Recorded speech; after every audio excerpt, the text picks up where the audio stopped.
त्या झापेल्यावर यांना मध्ये मध्ये करायची काय गरज आहे? शिंदे साहेबांनी एखाद्या मंत्र्याला झापलं की तो मंत्री तिथं जाऊन बसतो, मग ह्यो बळ देतो. बस अजितदादांनी एखाद्या मंत्र्याला आमदाराला झापलं हे उठत आणि फडणवीस साहेब ऑफिस जाऊन बसते, तिकडून फडणवीस साहेब बळ देणार. मग हे कुठं पक्षाच्या नेत्याला भेटेल?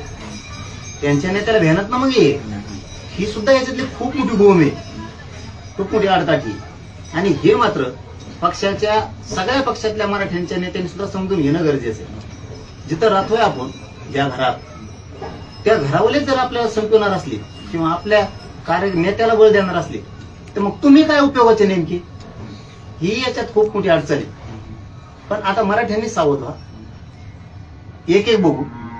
जो म्हणलाच ना ताई हो, इथून मात्र मराठ्यांच्या लोकांनी आणि मराठ्यांच्या नेत्यांनी बाजूला सरकार आणि निवडणुकीत आल्यावर वेळेवर आता करेक्ट कार्यक्रम करायचा. निवडणूक